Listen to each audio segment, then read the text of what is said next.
Eu acho, Mica, que é versão barata, sabe? A gente não paga.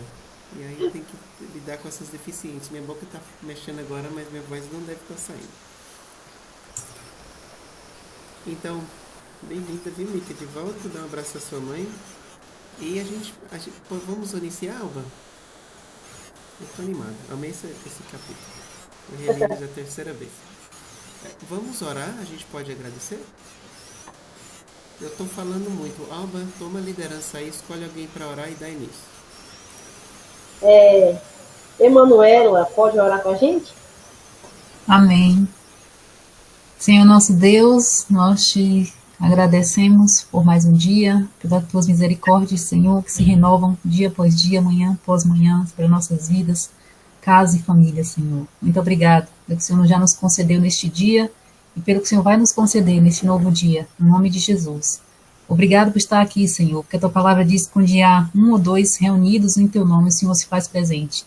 Damos graça pela tua presença, pelo teu Santo Espírito, que ele nos conduza nessa noite, Senhor, nos conduzindo, Pai, ao entendimento, à sabedoria, para que a gente cresça e gere frutos para a glória do Teu nome, Senhor. Usa a Tua filha nesta noite, Pai. Em nome de Jesus, amém. Amém. Amém.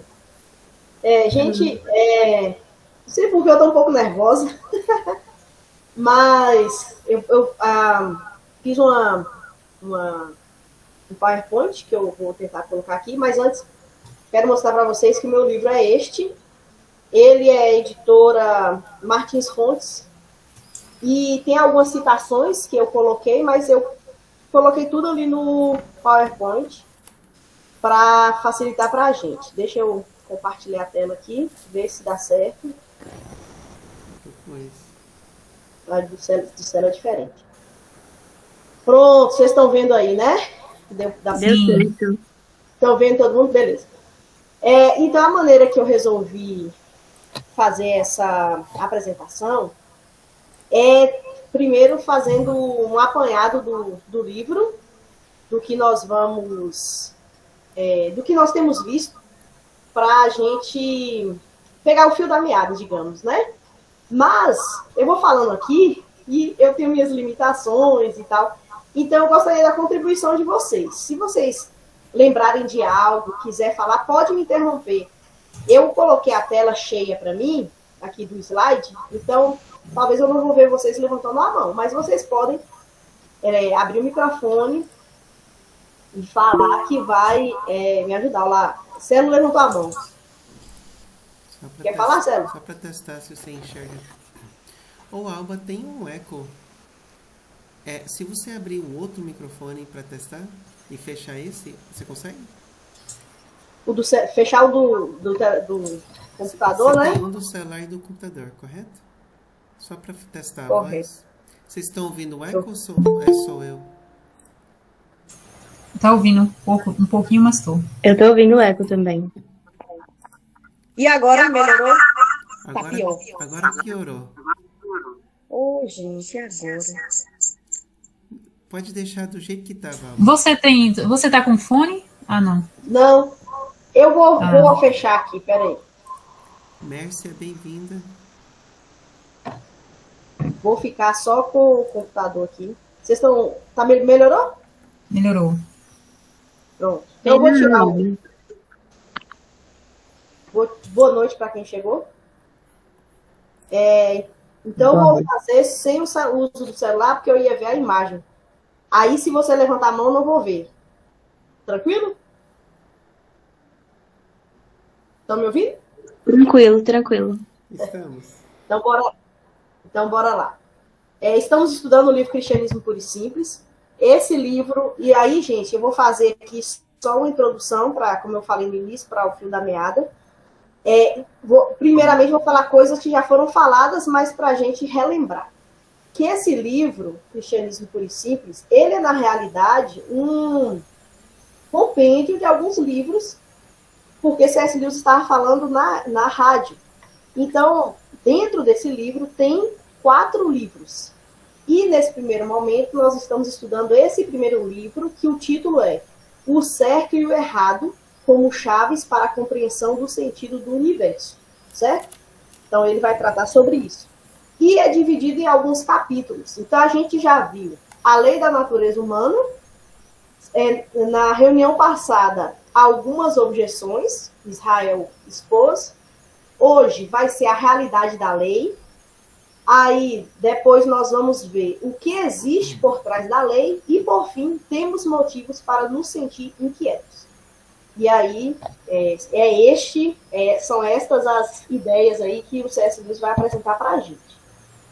No livro, no capítulo A Lei da Natureza Humana, ele vai expor o seu argumento, né? Ele começa trazendo alguns exemplos de como certas coisas nos incomodam. Aí eu coloquei entre parênteses, que foi a fala do livro, ele diz assim: esse lugar é meu, eu cheguei aqui primeiro.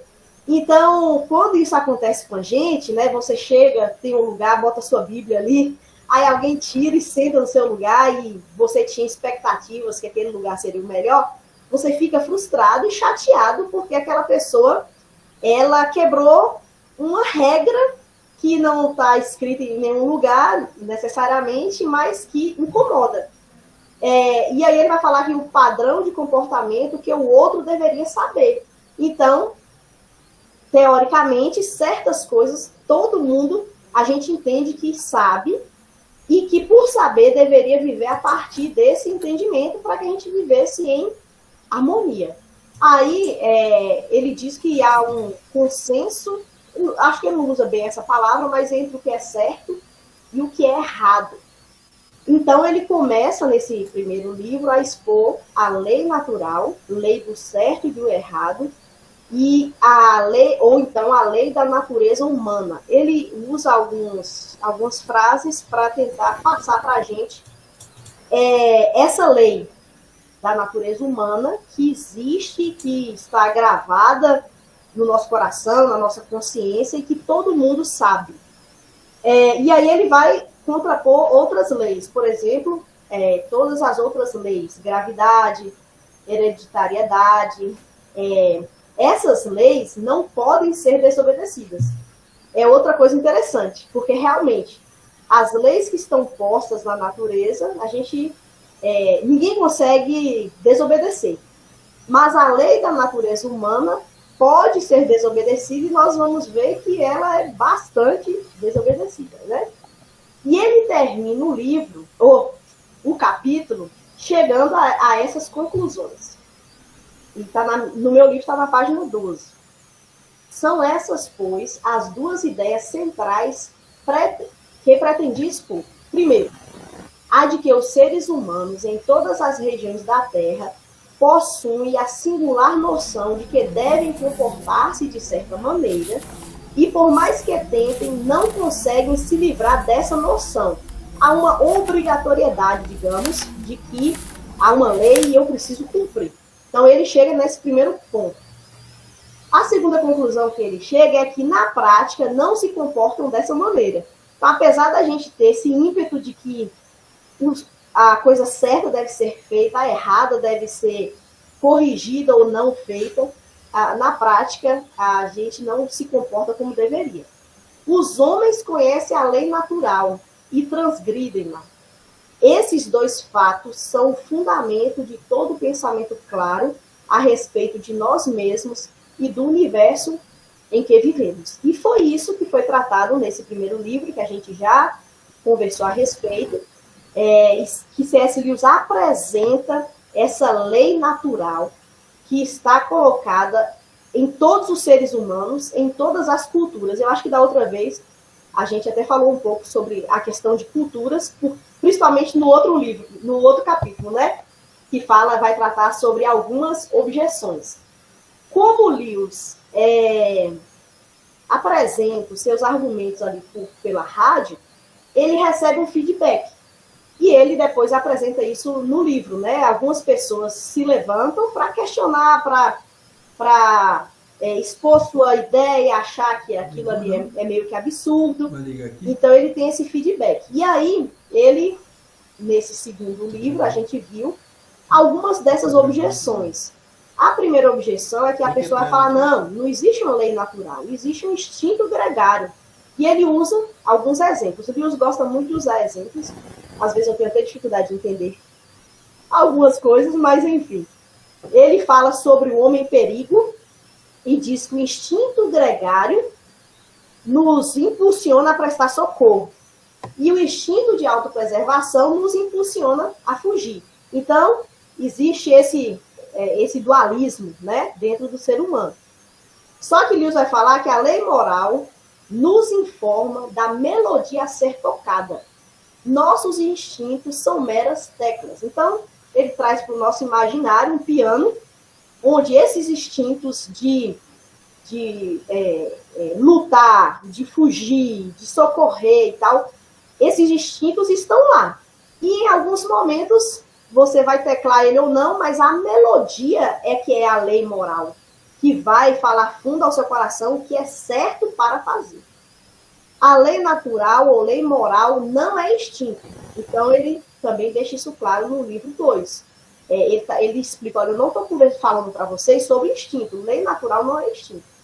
A rigor, não existe impulsos bons e impulsos maus. Pensando nesses instintos como teclas de um piano. Voltemos ao piano. Ele vai falar.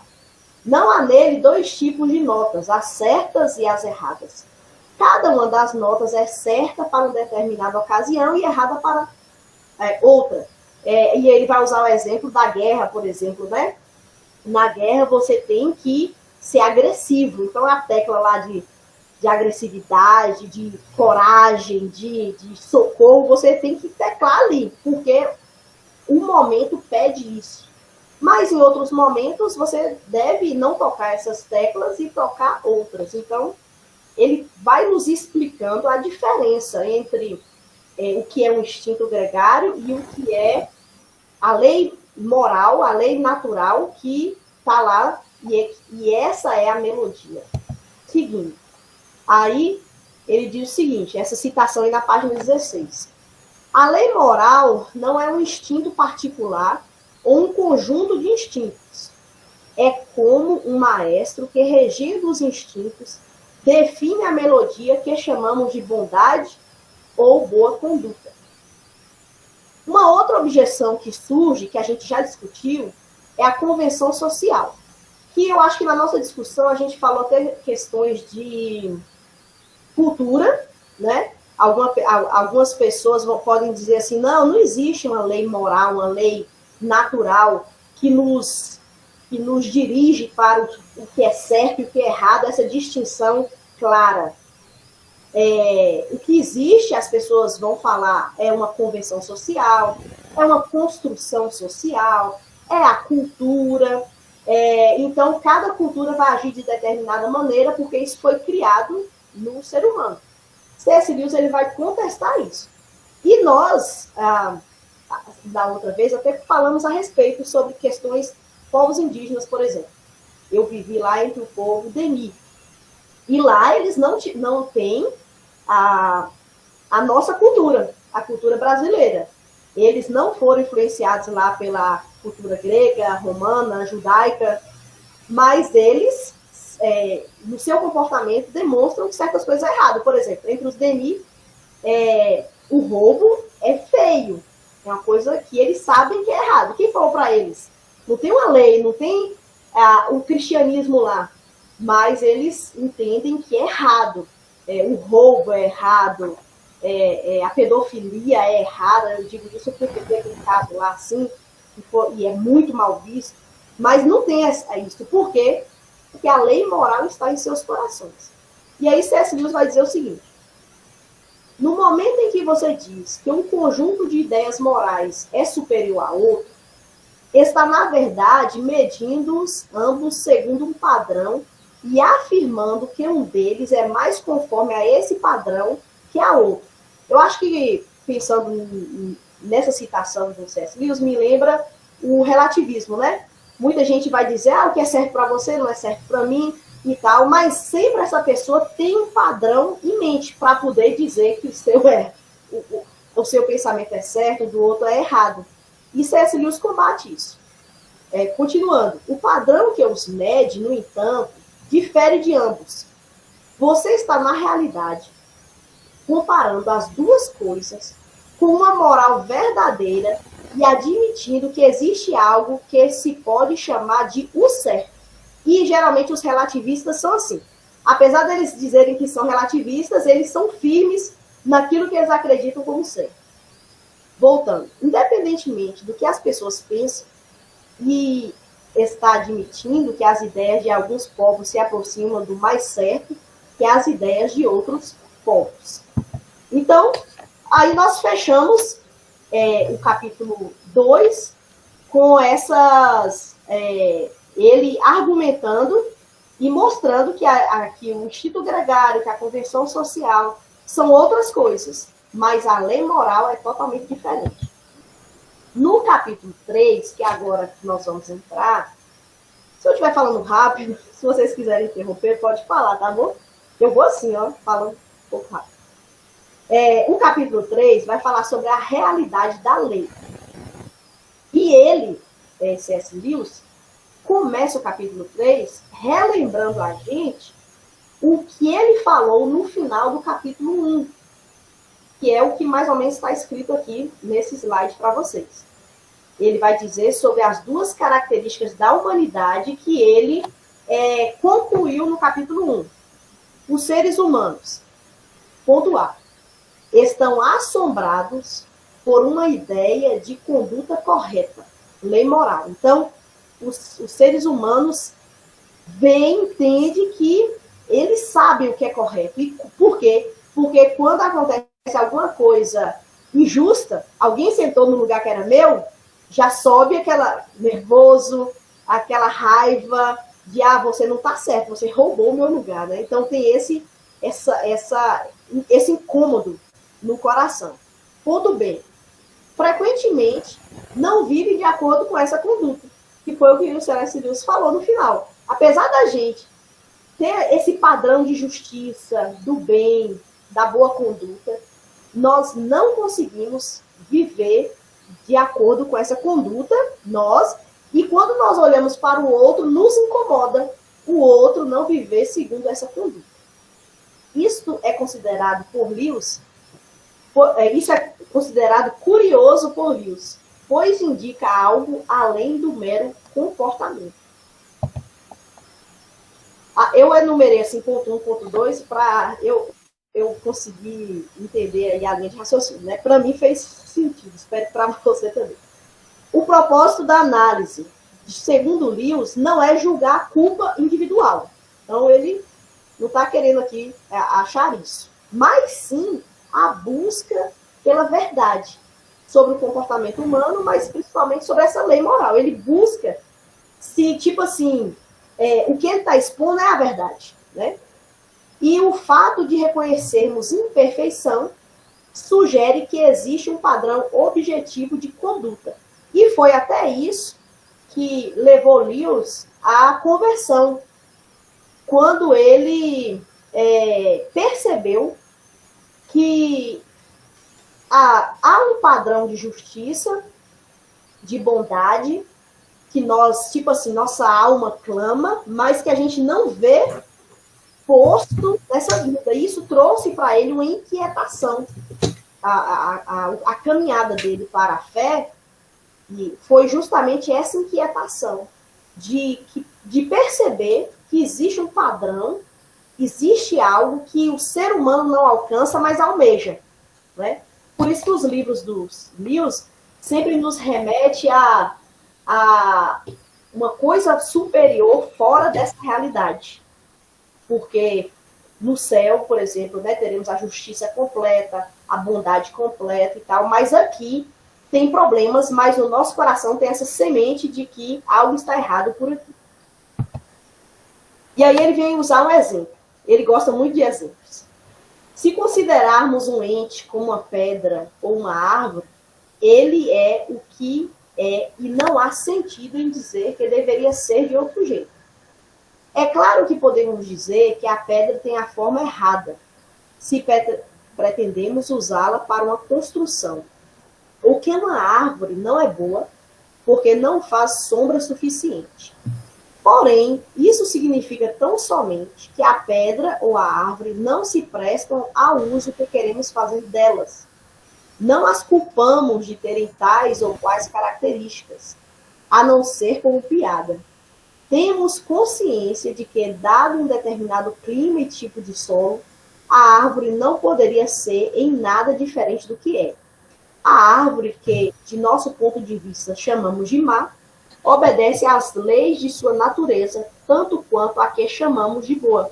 Então, C.S. Lewis ele sempre está nos remetendo à natureza, que se mostra como é, porque ela está estabelecida, mas, em contrapartida, o ser humano, aqui, ele está querendo fazer um relacionamento com a natureza utilitarista. Então, ele vai dizer que a árvore não é boa, não presta, mas é porque, para o uso que se quer, não funciona, não presta, né? E aí ele vai dizer, então, sobre essas diferenças entre leis físicas e a lei da natureza humana. Leis físicas, por exemplo, da gravidade, descreve o que acontece. A pedra cai, ela obedece às leis da natureza automaticamente. Então, essas leis da natureza estão postas, não há como ser mudadas. Não tem como alguém conseguir fazer a pedra cair para cima, né? E isso é interessante, me lembra uma declaração dos reformados, o pessoal aí da reforma, eles costumam dizer que a natureza é só obediência. E eu acho isso interessante, porque Deus estabeleceu e aquilo está posto. Mas a lei da natureza humana é diferente. A lei da natureza humana descreve o que deveria acontecer, que é o argumento do Lewis. Então, no nosso coração, há uma chama que diz e mostra para a gente o que nós deveríamos fazer em determinados momentos, o que é certo. Mas a gente quebra essa lei, diferente da lei da física. Sabemos que deveríamos agir de certo modo, mas muitas vezes não fazemos. E aí eu lembrei de Romanos, quero ler para vocês aqui, Romanos capítulo 7, versículo 18 e 19, eu acho que explica bem, fala mais uma vez aquilo que Lewis está dizendo, né? Paulo escreve assim, 18 e 19. Porque eu sei que em mim, isto é, na minha carne, não habita bem algum. E com efeito, o querer está em mim, mas não consigo realizar o bem. Porque não faço o bem que eu quero, mas o mal que não quero eu faço. Isso aqui se aplica a todos os povos. Sabe-se o que é bom e o que é bem, mas há essa luta. E Paulo fala que ele não consegue fazer o bem, apesar de querer, apesar de entender, apesar de saber que existe o bem, né? Mas há uma luta muito grande com relação ao fazer o bem. Segundo, o comportamento humano é julgado com base em um padrão. E aí ele vai usar outro exemplo, né? 2 homens pegam um assento, um com justiça, outro agindo sorrateiramente. E aí ele vai falar do trem. Ele imagina aí que você entra no trem, coloca a sua bagagem em cima de uma poltrona. Aí alguém vem sorrateiramente e pega o seu lugar, né, e coloca a sua bagagem em outro assento. Mas tem alguém que age com justiça. Se você não colocou sua bagagem, tá livre, a pessoa vai lá e senta. Aí ele fala assim, o segundo que roubou, né, o assento é julgado como injusto, mesmo que os dois sejam igualmente inconvenientes. Então ele vai começar a tratar aqui de uma forma, talvez para esclarecer melhor, que certas coisas estão corretas, mas para a gente é inconveniente. O julgamento moral não se baseia apenas na utilidade ou conveniência. Vai para além disso. Aí o exemplo aqui é na página 24, mas eu coloquei aqui. O comportamento que julgo mal não é inconveniente para mim de modo algum. Muito pelo contrário. Na guerra, cada um dos dois lados beligerantes achará muito útil um traidor do lado oposto. Porém, apesar de usá-lo e de recompensá-lo pelos serviços prestados, o considerará um verme em forma humana. Assim, não podemos dizer que o que chamamos de boa conduta alheia é simplesmente a conduta que nos é útil. E quanto à nossa boa conduta, parece-me óbvio que não se trata da que nos traz vantagens. Então, ele usa aqui esse exemplo bem interessante, de que apesar desse traidor ser útil para o nosso lado da guerra, não vai mudar o fato de que no nosso coração a lei moral diz que aquilo que essa pessoa está fazendo é imoral. Ela não deveria fazer. Ser um traidor é uma coisa muito feia. Roubar informações do outro país e trazer é uma coisa baixa, mas se é útil para mim, muito bem. Mas isso não vai mudar a minha percepção de que aquilo é errado. E aí eu enumerei aí o 5º ponto da argumentação dele, que ele vai dizer que boa conduta nem sempre traz vantagens pessoais. E ele traz mais vários exemplos. Ficar com menos dinheiro quando poderia ganhar mais, fazer o dever honestamente em vez de colar, manter a palavra mesmo em prejuízo próprio. O valor moral não está na ação correta, não no benefício. O valor moral está na ação correta, não do benefício que ele traz. Então, não dá para a gente se relacionar com a ação correta de forma utilitarista, que ele está tratando aqui sobre esse utilitarismo. Por quê? Porque, às vezes, nós vamos sair perdendo fazendo o que é correto. Crítica à explicação utilitarista. Alguns dizem que a moralidade é vantajosa para a sociedade. Foi um outro argumento que talvez lançaram para ele. Tipo assim, um ânimo para que as pessoas ajam de forma correta. Aí alguém vai dizer assim, olha, você deve agir da maneira certa, ser educado, ser bondoso e tal, porque isso é bom para a sociedade. Ele vai dizer que isso não fortalece a pessoa para que ela faça o bem. Vamos continuar aí que explica melhor. Mas isso não explica porque a consideramos uma obrigação, mesmo quando não convém. Então, essa lei que está dentro de nós, ela tem uma certa obrigação, mas nem sempre é boa. A conduta decente não é apenas útil, é vista como obrigatória. Então, ele está o tempo todo afirmando que essa lei moral, essa lei natural que está no coração, ela é imposta a nós e muitas vezes é desagradável a nós. E aí ele chega num ponto de, tipo assim, uma certa conclusão do pensamento dele. É nesse ponto que para. Os homens devem ser altruístas, devem ser justos. Não que os homens sejam altruístas ou gostem de ser, mas que devem ser. Então, ele vai tratar que a pessoa ela deve buscar fazer o bem, não para o bem da sociedade, mas é porque isso é imposto a ele. Não porque vai trazer felicidade, porque nem sempre vai trazer felicidade. Não vai trazer vantagens, muitas vezes. Não vai ser agradável. Ele vai usar aqui, né? Nem agradável fazer a coisa correta. Muitas vezes você não vai sentir essa recompensa, mas existe essa obrigatoriedade de que se deve fazer o que é correto. E, já estou chegando aqui na conclusão, a lei moral é uma realidade, é o que ele conclui. No capítulo 1, ele chegou a essa conclusão, mas houve algumas objeções e ele tratou sobre elas. Aqui no capítulo 3, ele também tratou sobre algumas objeções, mas ele chega nesse ponto. A lei moral é uma realidade. A lei moral não é um fato físico como as da ciência, foi o que ele tratou, falando sobre a pedra, sobre a árvore. Não é um fato físico como as da ciência. Por quê? Porque os fatos físicos da ciência, como nós vimos, não pode ser quebrado. A lei da gravidade, você não pode mudar a lei da gravidade. Mas você não pode desobedecer à lei da gravidade. Mas essa lei moral, a gente desobedece. Né? Então, ela não se encaixa na lei da ciência.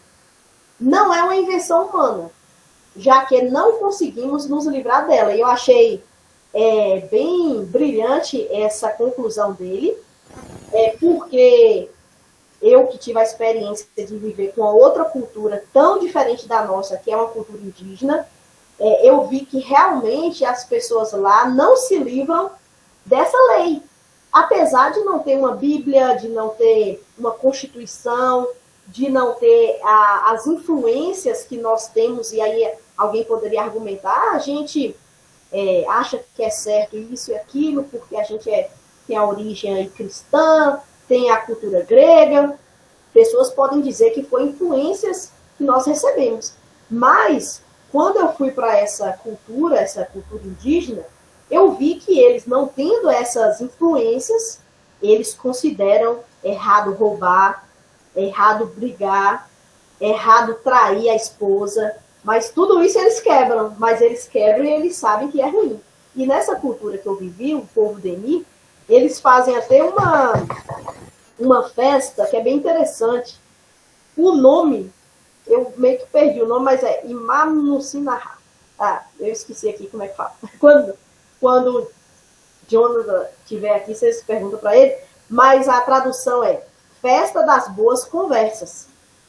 Essa festa é o seguinte, eles saem, eles caçam, aí depois eles preparam muita comida e toda a comunidade come junto.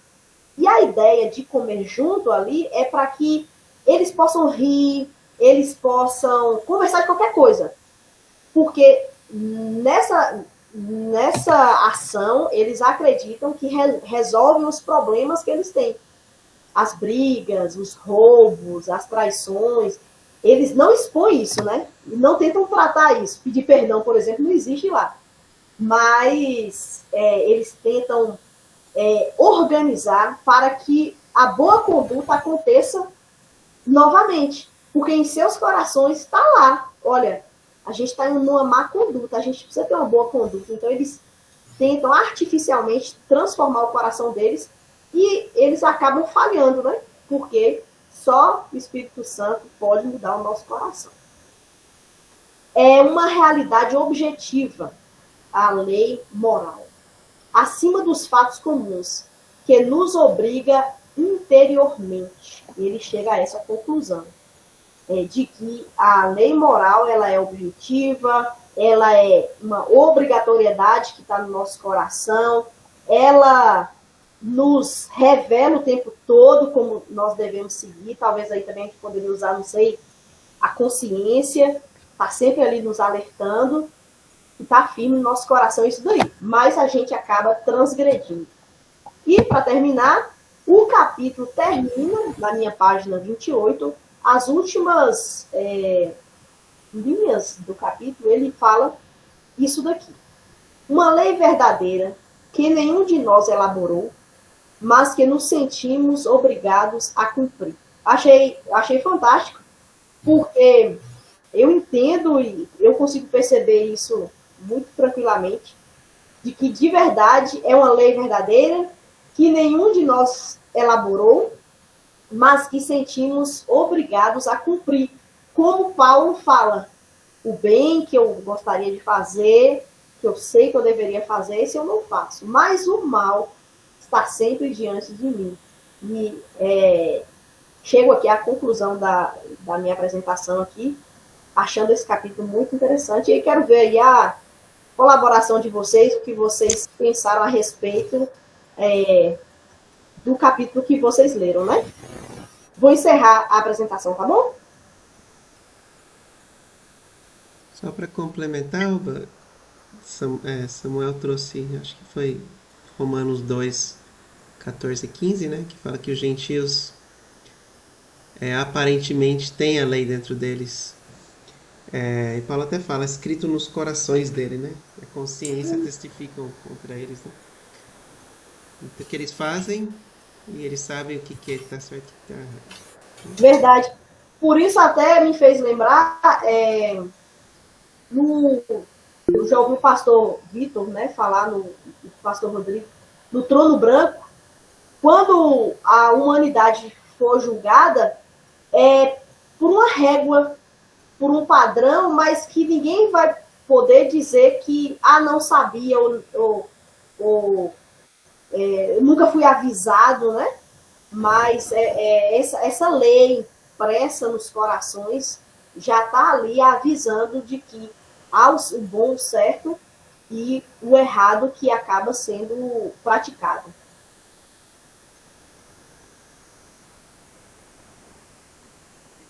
Muito bom. É isso aí.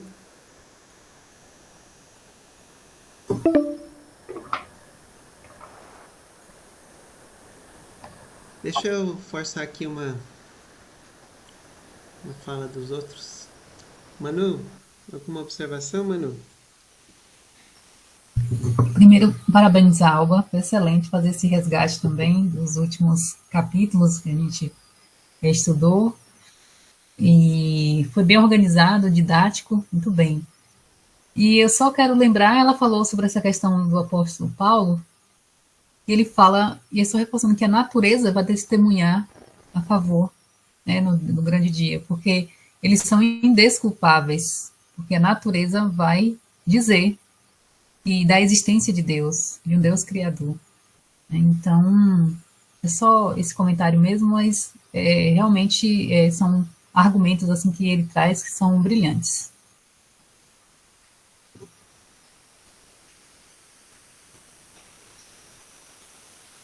Já Romanos capítulo 1, né?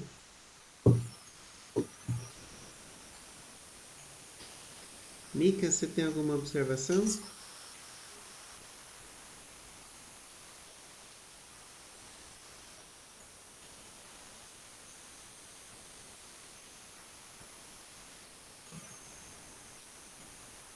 Deixa eu fazer uma observação, só uma ênfase aqui. A Alba mencionou e mencionou bem, mas ele vai começar. A Alba mencionou aqui o exemplo de alguém que pega a cadeira, a melhor banco, né? Era no trem, Alba? Não lembro se era no trem. Acho que é.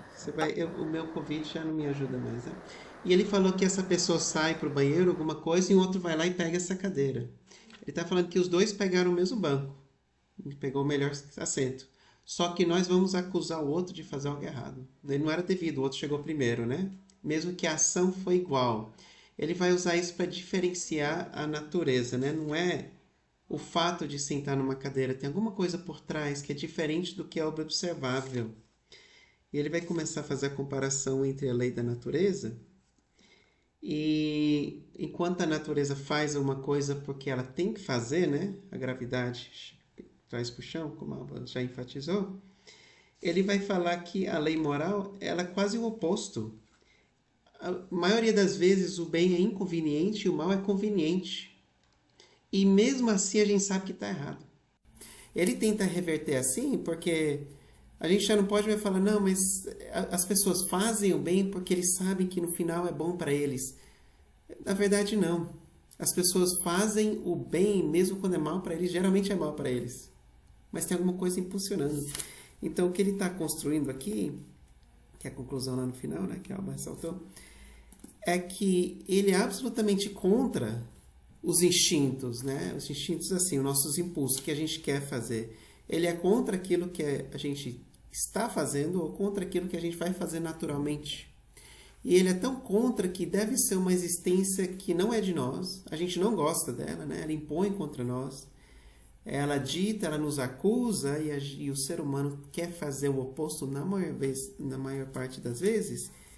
Em outras palavras, ela é quase uma pedra no meio do caminho que a gente tem que passar ao redor dela porque ela está lá. A gente não quer que ela está lá, mas ela está lá.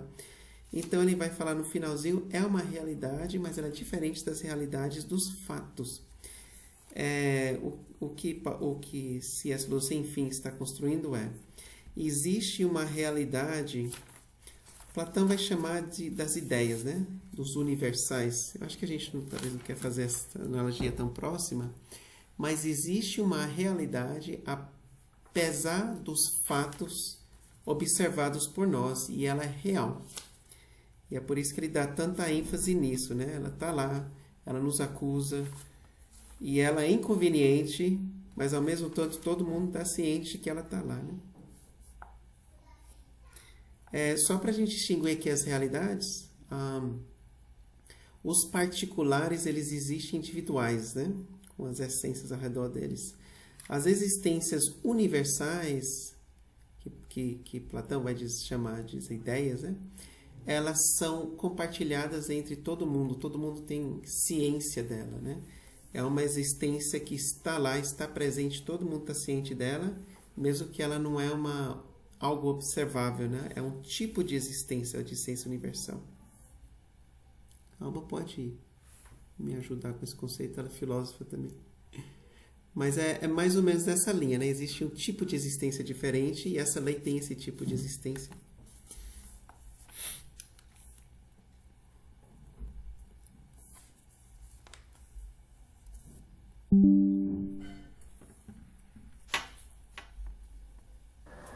É interessante essa questão de que você lembrou de que nós não queremos fazer o bem.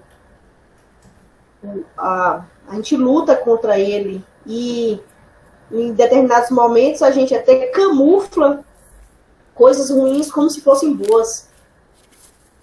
Talvez para mostrar para a sociedade e para tranquilizar a nossa consciência de que eu fiz alguma coisa. Mas porque há essa obrigatoriedade de certa maneira de conduta que a gente tem que fazer, então a gente meio que camufla para tentar dar uma boa aparência para aquilo ali.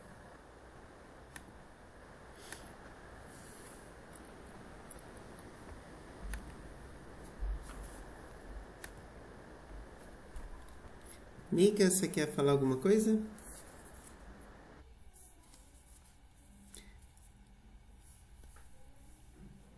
Deixa eu jogar aqui para ficar útil para a gente no nosso uso de argumentação, que eu já usei muito isso na faculdade.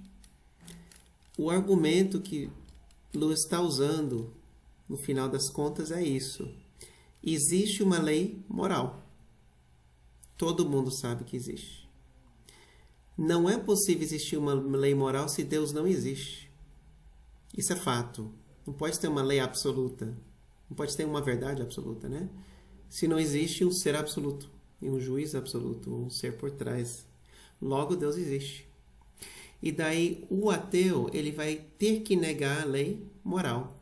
E no momento que ele nega a lei moral, ele está afirmando que não existe certo ou errado. E aí você pode jogar tudo em cima dele. Você pode fazer o que você quiser.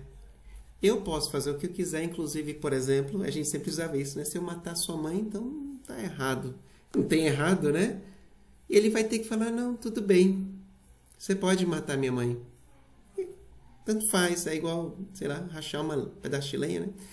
Então, e eles não conseguem, ok? O ateu não consegue fazer isso. Então, ou ele vai ter que negar a existência da lei, ou ele vai ter que achar um meio de desvincular lei de Deus. E geralmente eles vão no caminho de não, utilitarismo, né? Ou então a convenção, tipo assim, a gente decide não nos matar aqui nessa sociedade, porque se matar não existe a sociedade. Se você quiser matar, você pode, mas tem que sair da sociedade, né? Eles vão tentar esse caminho, é o que Lewis está combatendo, que ele teve que combater na mente dele, que ele sabe que não encaixa esse argumento, né? Então é um desses dois caminhos, mas o argumento basicamente é isso, existe uma lei moral.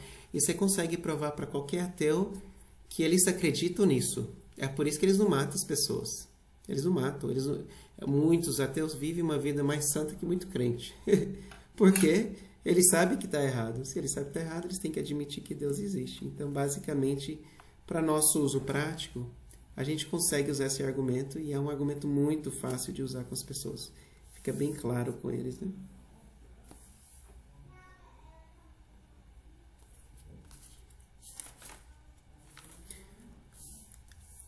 Alba, muito obrigado, viu? Deus abençoe. Você é a professora nata. Também obrigada pela oportunidade, gostei. Gostei das colocações também, muito boas. E é isso, é bem profundo, bem... uma maravilha, assim, a gente aprende muito. E é como você falou, essa ferramenta mesmo de você perceber a lei moral e como na prática você pode usar para falar a um ateu e até desestabilizar aquilo que ele tanto confia, é uma ferramenta incrível, assim. Então, quero me aprofundar e aprender mais para poder dialogar nesse ponto e trazer um pouco, quem sabe, de dúvidas para certas pessoas, né, sobre as suas crenças. Estão baseadas em quê, né? Então, é excelente. Gostei muito. Obrigada, gente. Eu lembrei do que eu falo não é gravado, então eu vou pedir alguém para orar para concluir. Quem vai orar por nós? Eu posso orar? Pode. Obrigado, Alba. Senhor Deus, nosso Pai, muito obrigado por esse tempo tão precioso.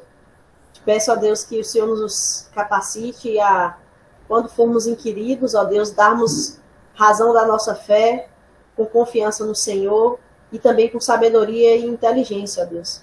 Muito obrigada por esse grupo, pela vida de Celo, e eu te peço que o Senhor nos conduza ao restante da leitura deste livro para aprendermos, ó Deus, e ficarmos fortalecidos no Senhor. Dá-nos um fim de semana, ó Deus, em tua presença, onde juntos nós possamos ir à tua casa, à igreja, adorar o teu nome como irmãos. O Senhor nos guarde, o Senhor nos proteja. Muito obrigada por tudo, em nome de Jesus, amém. Amém. Amém, Alba. Eu espero que a gravação deu certo. O Igor não está aqui para dar assistência. Boa noite, Mica. Dá boa noite para sua mãe. Manu, boa noite. Obrigado. Boa noite, agradeço. E muito obrigado, Alba. Deus abençoe. Amém. Boa noite, pessoal. Boa noite. Obrigada, Alba. Tchau, tchau.